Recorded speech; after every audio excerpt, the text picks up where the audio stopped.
পৃথিবীতে এমন কিছু নেই যে উহৈতুক সৃষ্টি করা হয়েছে। প্রত্যেক জিনিসই উপকারী বা প্রত্যেক জিনিস দিয়ে অপকার করা যায় এবং প্রত্যেক জিনিসেরই গুণাগুণ রয়েছে। সেটা আপনি ভালো কাজে খাটতে পারেন বা মন্দ কাজে খাটতে পারেন। সেরকম পেয়ারা পাতা ভয়ঙ্কর কাম বশীকরণ হয়। এটা এমন তীব্র কাম বশীকরণ হয় যেটা কাটানো অসম্ভব হয়ে যায়। একেবারে 12 থেকে 13টা বেজে যাবে, এ অবস্থা হয়ে যায়। সারা জীবন এই কাম বশীকরণ থাকে। আপনি যার উপর করবেন সারাটা জীবন আপনার সাথে মিলন করতে বাধ্য থাকবে। কাজেই আপনাদের কাছে অনুরোধ, আপনাদের ভালোবাসি বিধায় আমি এই বিদ্যাটি দিচ্ছি।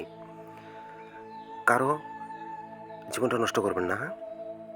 যার উপরই করেন তাকে বিয়ে করে নেবেন।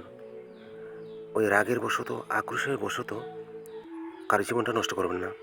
এই পেয়ারা পাতা আপনাকে সংগ্রহ করতে হবে যে কোনো শনিবার অথবা মঙ্গলবার দিন।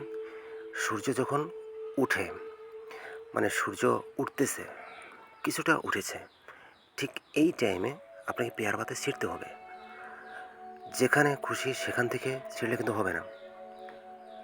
উত্তর দিকে যে ডাল আছে পেয়ারা গাছের, সেই দিকের আগাল যেখানে রয়েছে আগাল, সে আগালের দিক থেকে এক নিঃশ্বাসে একটা পেয়ারা পাতা আপনাকে উঠাতে হবে, মানে ছিঁড়তে হবে।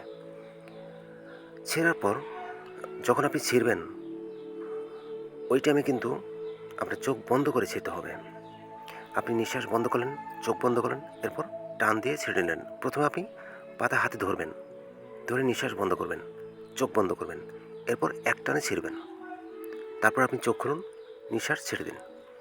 এই পেয়ারা পাতা নিয়ে আপনি একটা নির্জন জায়গায় যাবেন, সাথে একটা কলম নেবেন আর 1 প্যাকেট আগরবাতি নেবেন।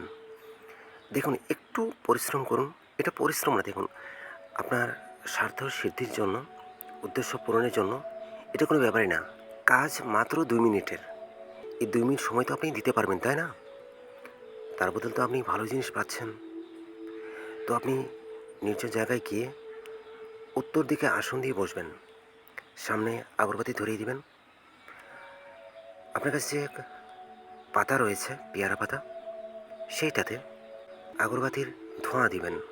মানে আগরবাতি যে আপনি ধরিয়েছেন সেটা ধোঁয়া উঠতেছে না, তারপর পাতাটা একটু ধরবেন, সামান্য কিছুক্ষণ ধরবেন, অনেকক্ষণ ধরে রাখতে হবে না।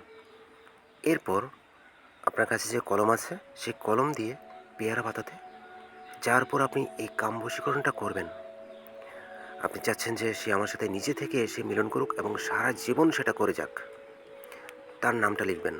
এরপর মন্ত্র আপনাকে পাঠ করতে হবে মাত্র 3 বার। এক নিঃশ্বাসে একবার মন্ত্র পাঠ করবেন, একটি ফু দিবেন পেয়ারা পাতাতে যেখানে আপনি নাম লিখেছেন সেই নামের উপর। এইভাবে 3 বার। আপনার কাজ কমপ্লিট। না, কমপ্লিট হয়নি এখনও। যখন আপনি পেয়ারা পাতাতে নাম লিখবেন এবং মন্ত্র পাঠ করবেন, এর আগে আপনি সেখানে বসেই মন্ত্র মুখস্থ করে নেবেন, এরপর এই ক্রিয়া করবেন। এই তো হলো আপনার কাজ কমপ্লিট। এখন আপনি এই পেয়ারা পাতার সাথে নিয়ে বা পকেটে নিয়ে একবার শুধু তার সাথে দেখা করবেন।